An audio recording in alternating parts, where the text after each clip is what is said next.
साथ Rajesh Kothari, CIO alpha accurate funds के जुड़ रहे हैं इन सब बातों को एनालाइज करने के लिए। राजेश, गुड आफ्टरनून, बहुत बहुत शुक्रिया ET Now स्वदेश पे। सबसे पहले ये बताएं कि ये जो पूरा इन्फ्लेशन वर्सेस ग्रोथ का मामला है और लेटेस्ट डेटा भी आया, थोड़ा डरा दिया ग्लोबल मार्केट को, हम लोग ज़्यादा नहीं डरे और यही बात आ रही है कि इंडिया शायद डिकपल हो गया है। कहाँ तक सही है आप बता पाएंगे, बट क्या ये ग्रोथ वर्सेस इन्फ्लेशन अब धीरे धीरे ग्लोबली प्राइस इन हो गया है या ये बहुत जल्दी होगा ये एनालाइज करना कि ये मामला फैक्टर इन हो गया है? पहले तो अजय जी आपको अपने को ये देखना पड़ेगा कि यूएस और इंडिया की सिचुएशन कंप्लीटली डिफरेंट है। यूएस का 10 साल का अगर इन्फ्लेशन देखेंगे तो 1% था, 1% की जगह अभी 9% का इन्फ्लेशन प्रिंट हो रहा है। इंडिया की अगर हम बात करें तो लास्ट दशक में 10 सालों में एवरेज इन्फ्लेशन 6% रहा। 6% के सामने आज हम 7% पे। तो it is not comparable. First of all it's a completely different. उसका मतलब ये नहीं कि India will equity market will be isolated. Of course the world market is linked and it had its own implications for Indian market, but fundamentally for the short term at least two economies are on a different path as far as inflation goes and as far as interest rate goes. और इसी के लिए हमारी जो बाजार है वो काफी रिजिलेंट रही है, जो काफी लोगों को सरप्राइज हो रहा है कि इंडियन मार्केट क्यों नहीं गिरा। अगर वर्ल्ड मार्केट 10, 12, 15, 20, 25% की गिरावट आई है तो इंडियन इक्विटी मार्केट क्यों गिर नहीं रहा है। और बहुत सारे इन्वेस्टर ऐसे हैं जो वेट कर रहे हैं कि करेक्शन इंडिया में भी आएगा, आज नहीं तो कल आएगा। लेकिन हमें यह समझना पड़ेगा कि इंडिया की परिस्थिति और यूएस की परिस्थिति में काफी बड़ा डिफरेंस है। मुझे तो थोड़ा डिफरेंट पिक्चर नजर में आ रहा है कि भाई अक्टूबर, नवंबर, दिसंबर यूएस का इन्फ्लेशन भी कम होना चालू हो जाएगा। तो उसके बाद हमारे पास नेगेटिव न्यूज क्या रहेगा? तो worst negative news are already priced in. 9% inflation rate, 100 bips increase in Fed rate, ये पूरी आम जनता को भी मालूम है, इसमें कोई नई बात नहीं है।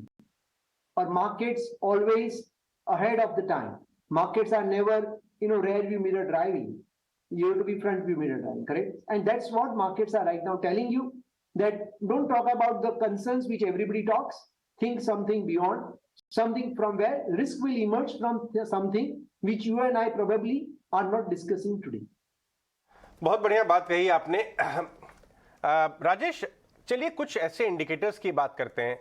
मैंने आपको एक कलेक्शन ऑफ, हमने 5-7 टॉप कॉर्पोरेट से बात की अलग अलग सेक्टर्स के, कि आप फेस्टिव डिमांड की तैयारी कैसे कर रहे हैं, वो भी मैं आपको सुनवाऊंगा। और दूसरा, जो टैक्स कलेक्शन के डेटा आए हैं, ये तो रिपोर्टेड EPS है, एक तरह से ये रिपोर्टेड डेटा है, ये फोरकास्टेड तो है नहीं या किसी की ओपिनियन। आप जब कंपनी से बात करते हैं तो डिमांड के बारे में क्या आप फीडबैक मिल रहा है आपको? आप ये जो टैक्स कलेक्शन का डेटा है इसको कैसे रीड कर रहे हैं? अजय जी, मैं ये सबके उपरांत मैं आपको एक चीज बताना चाहता हूं, क्योंकि टैक्स कलेक्शन डेटा तो आपने ऑलरेडी आपके व्यूअर्स को बता दिए। मैं उसके उपरांत आपको एक नंबर देना चाहता हूं कि अप्रैल टू जून 2022 में निफ्टी ने 12% के ऊपर 3 साल का कंपाउंडेड अर्निंग्स ग्रोथ दिया है। मैं वापिस दोहराता हूं लाइन, ये क्यों जरूरी है। 1 ईयर का ग्रोथ की बात नहीं कर रहा हूं मैं, pre COVID April to June 2019 से लेके अप्रैल टू जून 2022 निफ्टी ने डबल डिजिट अर्निंग्स ग्रोथ करके दिखाया है। ये कोई भी दूसरी वर्ल्ड मार्केट में शायद नहीं है। लोग पूछ रहे हैं इंडिया की मार्केट नीचे क्यों नहीं जा रही है। तो ईपीएस ग्रोथ जो अर्निंग्स का है 3 साल का कंपाउंडेड 12%, दूसरी कौन सी वर्ल्ड मार्केट में।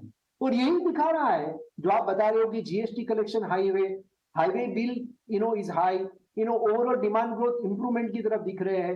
तो ये सब चीजें अर्निंग्स ग्रोथ के अंदर फाइनली दिख रही है और वो trend we believe they are going to continue. Means अगर मैं मेरा ही पोर्टफोलियो की बात करूं अजय, तो अबाउट 18-19% कंपाउंडेड अर्निंग्स ग्रोथ है 3 साल का, और हमारी मिड कैप कंपनी का भी 19% कंपाउंडेड अर्निंग्स ग्रोथ है। तो उसका मतलब क्या हुआ? उसका मतलब ये हुआ कि जो अच्छी कंपनियां हैं, जिसकी बैलेंस शीट अच्छी है, जिसकी मार्केट लीडरशिप है, वो company are growing faster than economy. And they are not growing 1% faster, they are growing 3 times faster than economy. Economy तो 6% पे ग्रो हो रही है, लेकिन हमारी कंपनियां जो है वो 17, 18, 19% पे कंपाउंडिंग ग्रोथ हो रही है, 3 times higher than the GDP. तो हमें जो बाजार है वो तरीके तरीके से समझना पड़ेगा, क्योंकि फाइनली तो यहाँ पे हमें वेल्थ क्रिएट करना है, और वो हिसाब से हमें अपॉर्चुनिटी फाइंड करनी पड़ेगी। You're absolutely right, Rajesh. Good afternoon. और आपने कहा don't talk about the concerns which everybody talks. कुछ और बात करते हैं, और कुछ और सेक्टर्स भी हैं जो कि काफ़ी अच्छा परफॉर्म कर रहे हैं इन दिनों, और उस सूची में डिफेंस लॉजिस्टिक्स प्लेज हैं. एक तरह से कह सकते हैं post logistics policy announcement logistics में अच्छी मजबूती है, लेकिन अनाउंसमेंट से पहले भी हमने देखा कि काफ़ी हद तक मजबूती जो है इस खबर से पहले कह सकते हैं एक अच्छी खबर से पहले उसका एक असर आना शुरू हो चुका था. लेसर टॉक्ड अबाउट सेक्टर्स हैं ये, लेकिन अच्छा एक्शन दिखा रहे हैं, और अब ये बिल्कुल लाइमलाइट में आ रहे हैं. इन पर आप क्या कहेंगे? ऐसे कुछ और सेक्टर्स जिनकी बात नहीं होती है. तो बेसिकली सेक्टर्स की अगर हम बात करें तो स्पेशलिटी केमिकल जो है, that remains our favourite. It is been doing one of the best performance year after year, quarter after quarter. Earnings growth very solid. Companies are position for the growth. Capex बहुत बड़ा कर रहे हैं, और हमें लग रहा है कि आगे के दिनों में भी probably next 3, 5, 10 years belongs to specialty chemical sector. उसमें बहुत सारी कंपनियां हैं, हमारे पोर्टफोलियो में भी है. मैं आपको एक एग्जांपल देता हूं, छोटा सा एक उदाहरण देना चाहूंगा.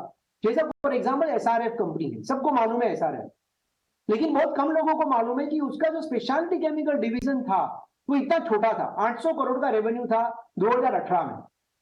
वो 800 करोड़ का रेवेन्यू से आज वो 3200 करोड़ का रेवेन्यू पे पहुंच गया.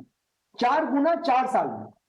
ये लोगों को नहीं मालूम है. लोग बोल रहे हैं GDP growth 6%, corporate earning growth 10-12%. मैं बोल रहा हूं 4 times in 4 years. कितनी कंपनी ऐसा कर सकती? बहुत कम. So you need to be very, very selective, and still there are multi-vectors opportunities. It will create in front of your eyes, but you need to have a knack to identify such opportunities. So एक है speciality chemical, दूसरा है chemical capital goods, जहां पे हमने last time भी बहुत लंबा डिस्कशन किया था. And of course most of the stocks are probably life time high, चाहे वो टिमकेन हो जो हमारे पोर्टफोलियो में, या शाफलर हो, या एबीबी हो, या केएसबी पंप हो. Please put a disclaimer because the companies which we are talking, we are holding for our clients in our PMS. So kindly please put a disclaimer. तो ये सब जो कंपनियां हैं, अभी संडे को ही आपके टाइम्स में एक बहुत बड़ा सर्वे आया हुआ था कि what is the requirement of automation, and 75% of corporates wants automation. तो कंपनी जो बेनिफिट करेगी, for example ABB is the largest beneficiary of digitalisation, is the largest beneficiary of robotics, it is the largest benefit for automation. And इस तरह की कंपनियां हमें select करनी पड़ेगी जो आगे के कहीं सालों में, 2, 3, 4, 5 सालों में शायद ये लेवल से भी उसका अर्निंग्स ग्रोथ जो है वो डबल हो सकता है अगले 4-5 साल में. तो ये सेकंड सेक्टर लग रहा है which I think will do well. And third sector हमें लग रहा है बैंकिंग एंड फाइनेंस, कि जो इसका बहुत ही बड़ा कंसोलिडेशन फेज, बोलो कि आपका जो डिसबर्समेंट ग्रोथ कंट्रोल करके रखे थे, अभी बोरोअर की बैलेंस शीट भी इंप्रूव हो गई है. Lenders also want to lend to the good borrowers. तो वो मुझे लग रहा है कि वो अभी स्टार्ट हो जाएगा, क्योंकि capacity utilisation already inch up होना चालू हो गया है. So these are the 3 sectors on which we are positive from the macro perspective.